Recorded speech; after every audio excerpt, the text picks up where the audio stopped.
Bonjour et bienvenue. Merci de vous être connectés si nombreux à cette séquence de DCTV Québec. C'est l'occasion pour Distech Control d'échanger avec vous concernant toutes les tendances relatives au système d'automatisation de bâtiments intelligents, c'est-à-dire des bâtiments connectés. Pour commencer, c'est un plaisir pour moi de vous présenter nos experts.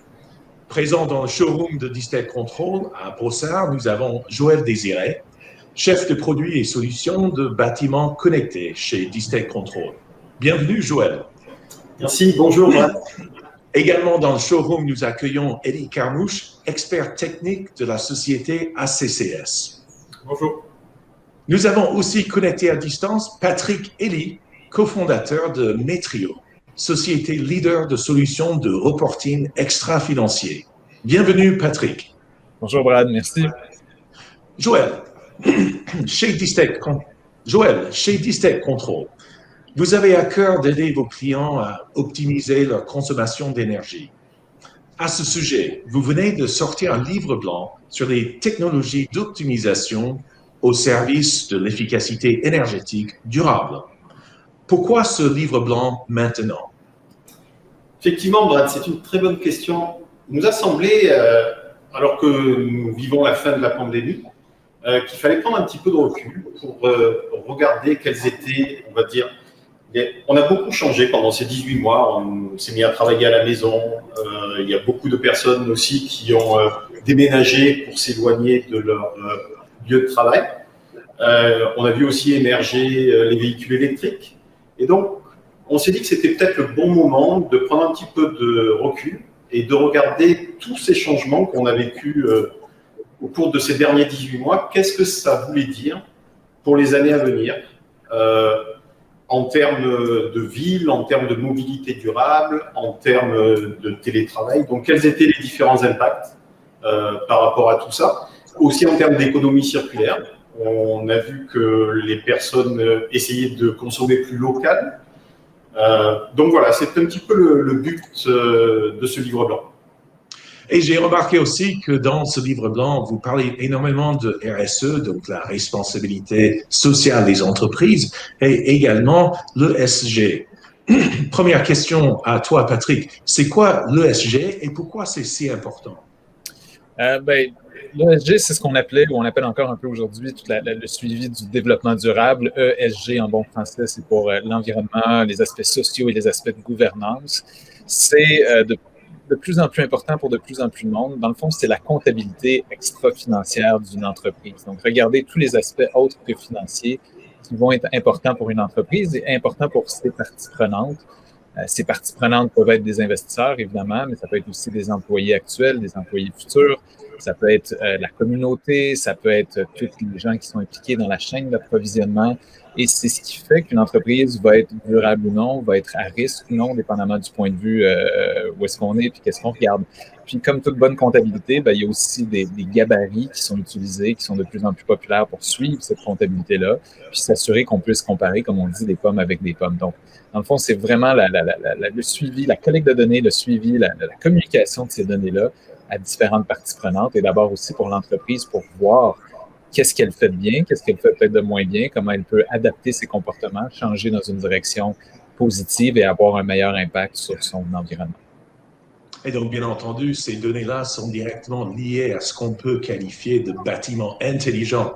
Donc, pour commencer, c'est quoi les piliers d'un bâtiment intelligent? Elie? Nous, on s'est posé la question en premier lieu, pourquoi un bâtiment intelligent? Puis, la réponse à laquelle on en est venu, c'est qu'un bâtiment intelligent soit pérenne et traverse bien le temps, il doit être au service de l'humain. Autant l'humain investisseur que l'humain opérateur que l'humain utilisateur.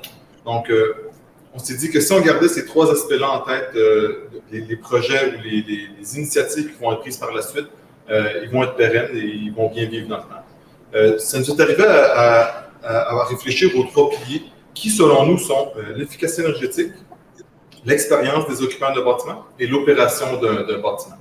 Et puis, ce qu'on a vu au travers de tout ça, c'est que c'est un triangle très fragile où on doit s'assurer d'équilibrer les forces ou les initiatives ou les différents projets dans chacun des trois aspects. un exemple concret. Si on pousse trop l'efficacité énergétique, probablement qu'il est possible que, je veux dire, si on pousse trop le confort des bâtiments, il est possible que l'efficacité énergétique elle vienne en être affectée. Si on pousse trop l'efficacité énergétique, comme j'ai dit, il est possible que l'opération du bâtiment en soit affectée. Donc, il faut toujours s'assurer de garder ces trois aspects-là toujours en tête quand on prend des initiatives en bâtiment intelligent. Donc, ces trois aspects-là, je peux juste compléter un peu ces trois aspects-là. Quand on parle d'efficacité énergétique, les systèmes de gestion de bâtiments nous permettent de réutiliser des équipements en place puis d'augmenter leur efficacité énergétique au lieu de tout simplement remplacer les équipements tout azimut. On pense que de penser à récupérer les équipements en place pour leur donner une durée de vie plus longue, c'est plus intelligent au niveau environnemental que tout simplement remplacer. Au niveau de l'expérience occupant, on peut parler de confort, c'est sûr. On peut parler aussi d'expérience. Les gens, maintenant, ils veulent des bâtiments, ils sont confortables. Ils veulent avoir de l'information de leur bâtiment. Ils veulent que le bâtiment leur parle, agisse pour eux, puissent mettre les différentes salles et les différentes consignes selon leurs besoins. Puis après ça, au niveau de l'opération, on pense que les bâtiments intelligents, les manufacturiers travaillent fort, puis les concepteurs travaillent fort à faire des concepts, à établir un terrain de sable où on peut jouer avec les différents équipements mécaniques dans un bâtiment. On pense qu'un bâtiment intelligent doit suivre ça et doit intégrer ces principes-là dans ses systèmes pour avoir une bonne opération dans le bâtiment. Donc, toute cette intelligence va aider à atteindre des objectifs en termes de consommation d'énergie. Patrick, Joël, est-ce que vous souhaitez rajouter quelque chose là-dessus? Oui, peut-être pour prendre un cas très concret, donc on a parlé de télétravail, on parle de nouvelle normalité dans laquelle typiquement on ne viendra plus travailler dans son bureau 5 jours par semaine, mais peut-être que 2 ou 3 jours, on passera le reste à la maison. Et comme disait Patrick, la notion de capteur, de données est très importante parce que si on commence à parler ce qu'on appelle un flex office, donc c'est-à-dire la possibilité d'avoir moins de surface, parce que les gens ne viennent pas 5 jours sur 5, ça veut dire que le bâtiment doit être beaucoup plus intelligent parce qu'il doit être capable d'assigner un bureau en fonction des disponibilités. Il doit aussi permettre de diminuer les coûts parce qu'on va savoir qui a utilisé quel bureau, ou du moins quel bureau a été utilisé, et donc limiter les coûts, par exemple, de nettoyage. Et donc pour tout ça, en fait, on a besoin de plus d'intelligence, on a besoin de plus de connexion, et ça permet aussi de diminuer globalement les coûts d'opération et le coût énergétique, parce qu'on ne va chauffer ou refroidir que ce dont on a besoin. On va pouvoir se connecter à différents autres systèmes pour connaître par exemple les flux, qu'est-ce qui a été réservé, ou les personnes qui viennent soit on va dire en voiture ou en transport en commun. Et comme ça, on va petit à petit gagner des kilowatts et être, on va dire, plus efficace sans, comme l'a dit Élie, transiger sur le confort des occupants. Puis, si je peux me permettre, oui, puis on peut même améliorer le confort des occupants aussi. En fait, l'avenir de la comptabilité extra-financière ou du reporting ESG va être très lié à toutes ces données-là qu'on peut aller capter automatiquement. À travers tout ce bruit-là, on va être capable de trouver un signal, voir les pistes qui sont vraiment intéressantes et communiquer avec soit les investisseurs, avec la gestion de l'entreprise, mais avec les employés aussi pour pouvoir offrir quelque chose de mieux. Comme on dit, on va utiliser moins d'espace, on va mieux les utiliser. Ça va peut-être laisser place aussi à des nouveaux espaces. On pense au centre-ville en ce moment qui se pose beaucoup de questions sur le programme. Évidemment, il pourrait y avoir là des opportunités de créer plus d'espace vert, d'améliorer la vie des employés, comme disait Élie aussi, puis avec des coûts moindres souvent. C'est vraiment une économie à plein de niveaux et plus d'intérêt aussi. Donc, il y a effectivement un double enjeu. Il y a l'efficacité énergétique, mais aussi le confort des occupants.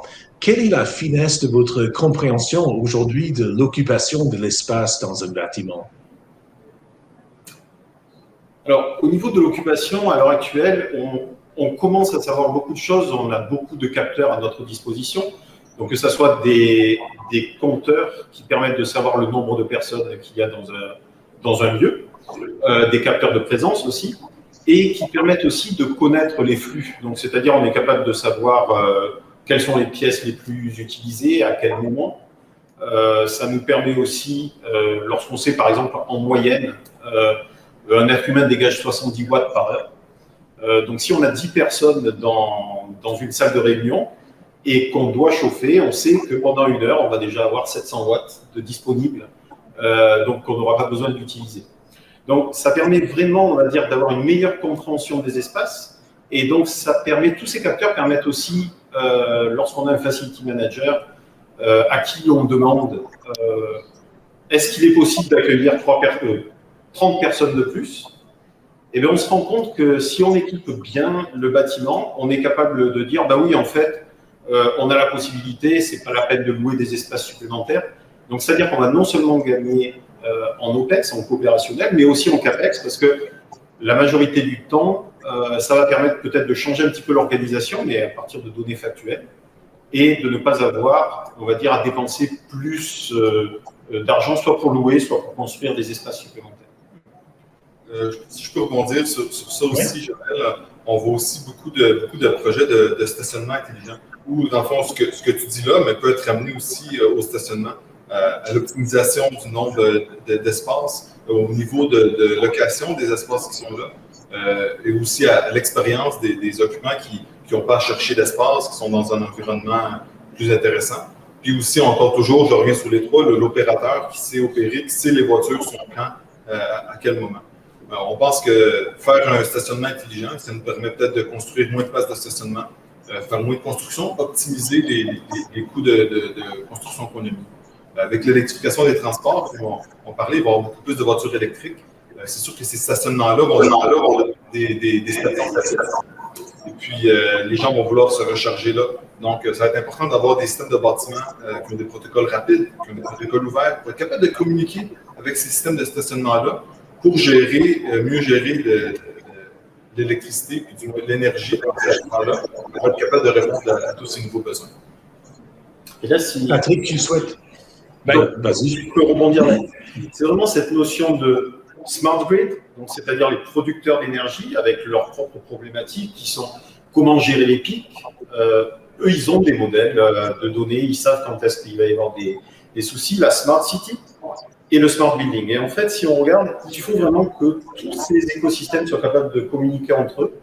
Et comme disait Élie, pourquoi pas aussi se servir à un certain moment des batteries de voiture pour renvoyer de l'énergie lorsqu'on en manque, pour éviter, par exemple, de démarrer ponctuellement une centrale qui, elle, émettrait de l'énergie parce que ça serait une centrale à gaz ou pire, une centrale à charbon, juste pour éviter d'avoir un pic. Donc, c'est tout ce genre d'interconnexion entre les systèmes qui est très importante, en fait. Et ça, à la base de ça, c'est des systèmes de bâtiments intelligents, fiables, qui ont des protocoles de communication rapides, pour ne pas dire presque instantanés, et puis qui sont pleinement programmables, pleinement modifiables, pour permettre à des gestionnaires, soit dans une province ou dans une ville, des gestionnaires d'énergie, d'être capables de communiquer avec ces bâtiments-là. Donc, le bâtiment, il ne sera plus seulement, il ne va pas seulement devoir gérer sa consommation, sa facture, mais aussi prendre compte des bâtiments autour de lui. Et pour ça, ça prend des bâtiments intelligents qui ont des bases qui ont des bases très solides. Donc, des bâtiments qui communiquent entre eux. Patrick, tu souhaitais rajouter quelque chose? Ben oui, les bâtiments, c'est la beauté de tout ce qui est reporting ESG ou ESG, c'est que c'est pas on peut aller très, très profondément sur certaines données et comprendre des choses très précises, mais on est capable aussi d'avoir une vue holistique. C'est justement pas juste un reporting financier ou un reporting en émissions de gaz à effet de serre, mais ça inclut beaucoup de parties prenantes, beaucoup de données, et toutes ces données-là ensemble peuvent nous donner un très, très intéressant. Et souvent, ces données-là sont partagées publiquement, ce qui est aussi très intéressant parce qu'on peut, d'une entreprise à l'autre, d'une municipalité face aux entreprises, comprendre, avoir une meilleure compréhension du marché et après ça, ou à la réalité en fait, puis après ça, bien, comme on dit, on prend les îlots de chaleur au centre-ville. Si on fait réduire les îlots de chaleur, si la municipalité peut le faire, ça va du même coup réduire les frais de climatisation des entreprises aussi. Fait que tout est relié dans ce sens-là. Donc, est-ce que tu estimes que ces technologies sont vraiment à maturité maintenant? Pas encore. On est encore au tout début, même si ça fait longtemps qu'on en parle et qu'on le fait, mais il va falloir que toutes les entreprises se joignent à ce mouvement-là. C'est ce qui est en train de se produire en Europe, aux États-Unis, au Canada aussi. Plus on aura de données, plus on pourra corréler, projeter, mettre en lien des choses ensemble. Et c'est ce qui va faire que ça va être intéressant. Ce n'est que le début, comme il y a eu la standardisation de la comptabilité à une autre époque, à différents moments. C'est une standardisation qui se fait aussi, puis c'est nécessaire. Évidemment, selon nous, on croit que c'est très nécessaire. Merci. Donc, aussi dans le livre blanc, on parle beaucoup de l'économie circulaire. Et quelles sont les synergies possibles que vous voyez au niveau de l'économie circulaire? Alors, effectivement, au niveau de l'économie circulaire, donc ça, c'est aussi quelque chose qui était déjà émergent avant la crise, mais qu'on a vu et qu'on a vu s'amplifier. En fait, l'idée, c'est que toute ressource est limitée. Donc, comment est-ce qu'on peut faire pour que, au lieu de gaspiller des ressources, on puisse les réutiliser pour autre chose? Donc, un bon exemple avec le Québec. Donc, le Québec est un endroit où on a de la terre, on a de l'espace, clairement, on a de l'eau, ce qui n'est pas le cas de partout et qui devient problématique, et on a beaucoup d'énergie grâce à Hydro-Québec. Et donc, on a beaucoup de data centers, on a énormément de data centers, et ces data centers, ça génère énormément de chaleur. Donc, pourquoi ne pas mettre, et il y a des sociétés au Québec maintenant qui commencent à faire ça, des serres horticoles à côté du data center qui vont récupérer l'énergie produite par le data center afin, on va dire, plutôt que cette énergie disparaisse, chauffe l'air, ce qui ne sert strictement à rien, et bien ça sert à faire pousser des légumes et des fruits. Et donc, aussi d'une manière plus systémique, on diminue les importations depuis les pays du Sud, donc on génère moins de gaz à effet de serre. Donc, c'est vraiment, et c'est tout ça l'économie circulaire, c'est la possibilité, en fait, d'une manière système, de mieux utiliser les ressources et de moins gaspiller. En fait. Je pense qu'il y a d'autres exemples. Encore une fois, ça va être un partage d'informations qui va être important pour qu'une serre sache qu'il y a un centre de données qui émet trop d'énergie. Il faut qu'il y ait une communication, il faut qu'il y ait des liens, il faut qu'il y ait un partage de données finalement, et vice-versa pour les autres systèmes. Fait que ce système-là devient un écosystème quand il y a de la communication, quand il y a de l'écoute entre les systèmes qui travaillent généralement en autarcie, qui là se retrouvent liés dans le même système. Fait que ça va être très important qu'il y ait ce partage de données-là, en fait, cette compréhension de données-là, ce partage de données-là. Et comme on dit, on peut changer, ou bref, on peut gérer ce qu'on peut mesurer. Donc, mesurons tous nos systèmes pour mieux comprendre ce qui se passe. Merci, Patrick. Donc là, j'ai une question qui vient de m'arriver. Quel est l'avenir du FlexOffice à votre niveau? Comment vous le voyez aujourd'hui? Si je peux me permettre, nous, c'est ce qu'on vit en ce moment, comme beaucoup d'entreprises avec le retour post-COVID. Donc, notre impression, c'est que ça va être encore un laboratoire pendant quelques mois, sinon quelques années. On est ouvert à ça, d'avoir découvert plein de choses qui étaient possibles pendant la COVID, qu'on ne croyait pas possibles, qui sont possibles. Il y a peut-être d'autres choses qu'on voudra pas garder. On voudra ramener certaines affaires plus normales aussi, disons. Mais on croit qu'il faut garder un esprit ouvert à ce niveau-là, voir cette expérience-là comme un laboratoire qui, comme n'importe quel laboratoire, va nous faire découvrir aussi des nouvelles pratiques. Je crois qu'il y aura un avant-COVID, et un après-COVID, et que le FlexOffice va être évidemment adapté à l'après pour optimiser ça. Puis avoir des employés, des humains, bref, qui ont plus de plaisir, à travailler, qui vont aller au bureau parce que ça sera des fois un événement plus spécial qu'une obligation du lundi matin. Joël, qu'en penses-tu? Oui, effectivement. Donc, chez Distech, on a déjà pas mal implémenté les FlexOffice, beaucoup sur la région parisienne en France. En fait, ça avant le Covid. Pourquoi? En fait, c'est le prix de la surface. Avant le Covid, c'était essentiellement lié au prix de la surface. Ça coûte très cher, donc on fait des espaces plus petits et on incitait, on va dire, les personnes à ne pas venir tout le temps, juste pour gagner. Et effectivement, comme disait Élie, là, on est dans quelque chose d'autre parce qu'on a vécu quand même 18 mois assez solitaires. Donc, on a plus besoin de socialisation maintenant. Donc, ce qui veut dire que les espaces vont être utilisés différemment. Et ce qu'on commence à voir, c'est qu'il va y avoir besoin de plus. On va utiliser ça pour les réunions. Il y a aussi quand même la notion qui reste et qui va rester un certain temps, on ne sait pas combien de temps, mais est-ce qu'il est sain de rentrer dans ce bâtiment? Donc la notion vraiment de... Et donc là, les systèmes intégrateurs ont tout leur rôle à jouer sur la partie est-ce que ce bâtiment est bien ventilé? Est-ce que il n'y a pas de risque au cas où, hein, parce que la Covid va s'arrêter, donc c'est jamais, on a vécu ça une fois. Donc, tout ça est très, très important. Et après, je suis d'accord avec Elie, je pense qu'on est vraiment au début. La bonne nouvelle, c'est que je pense qu'on a déjà beaucoup de technologies disponibles. Maintenant, à nous de définir les usages. Comme je disais tantôt, c'est important que l'expérience des occupants soit là, qu'on ait un bâtiment qui nous parle, qui nous donne des informations. Puis, il faut voir le Flex Office ou même le Flex Parking comme toute autre initiative d'un Smart Building, puis qui soit encore au service de l'humain. C'est sûr, comme tu disais, au début, il y avait un aspect financier qui est l'humain investisseur, mais si c'est juste ça, c'est pas assez pour que ça soit partagé à tous. Maintenant, quand ça va dans l'opération du bâtiment, quand c'est aussi l'humain qui utilise le bâtiment et celui qui opère, quand tout le monde, ces gens-là ensemble, ils se coordonnent ensemble pour une initiative de Smart Building, c'est souvent la clé d'une réussite. Effectivement, donc il n'y a que des avantages. On a une meilleure utilisation des équipements, on a une expérience pour l'occupant qui est quand même améliorée et on a effectivement cette efficacité énergétique. Ça devrait vous rendre très optimiste et vous travaillez dans un métier passionnant. Quel serait donc votre mot de la fin pour conclure cette séquence? Patrick. Moi d'abord. Je pense qu'on a déjà dit beaucoup. Continuons à avancer dans cette direction-là. C'est nécessaire pour nous à court terme, mais pour les futures générations à long terme aussi, évidemment. On n'a pas le choix de prendre un chemin qui sera plus responsable, plus durable, mais toujours en gardant un développement, une créativité, cet aspect-là humain aussi. C'est le seul mot de la fin que je peux dire à cette épisode. Puis travaillons tous ensemble dans cette direction. Merci. Joël.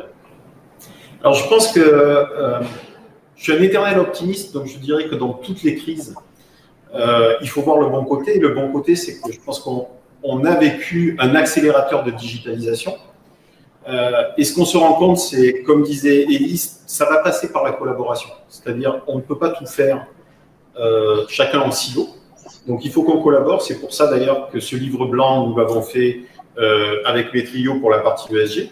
Parce que nous n'étions pas compétents, avec ACCS vraiment pour la partie implémentation, parce qu'en fait c'est une collaboration et donc tout ce dont nous venons de parler, en fait on a besoin de l'expertise de chacun pour vraiment rendre les bâtiments, on va dire, compatibles avec les attentes post-Covid. Ce qu'on peut voir, c'est qu'on est beaucoup dans un monde encore inconnu. Donc, tout ce qu'on peut se baser, c'est sur des principes de pourquoi on doit faire ça. Et puis, à chaque fois qu'on avance dans des initiatives, on réalise que l'important, c'est d'avoir des bons systèmes de base qui ont des protocoles ouverts, d'avoir des systèmes qui communiquent un avec l'autre pour asseoir les bases sur toutes ces initiatives-là, que ce soit de collaborer avec des systèmes comptables, que ce soit des systèmes de stationnement, mais à la base, le futur, il doit être plus ouvert et plus collaboratif. Donc, toujours besoin de plus d'intelligence artificielle et intelligence humaine pour pouvoir gérer ce flux d'informations qui sera forcément de plus en plus important. Ceci nous fait arriver à la fin de cette séquence de DCTV Québec. Je vous remercie, Patrick, Elie et Joël, pour votre contribution. Et je souhaiterais tout simplement pour nos auditeurs de vous inviter à vous connecter pour télécharger le livre blanc dès que c'est disponible. Et je vous remercie tous d'être venus ce soir. Merci beaucoup, Brad. Merci beaucoup. À bientôt. Au revoir.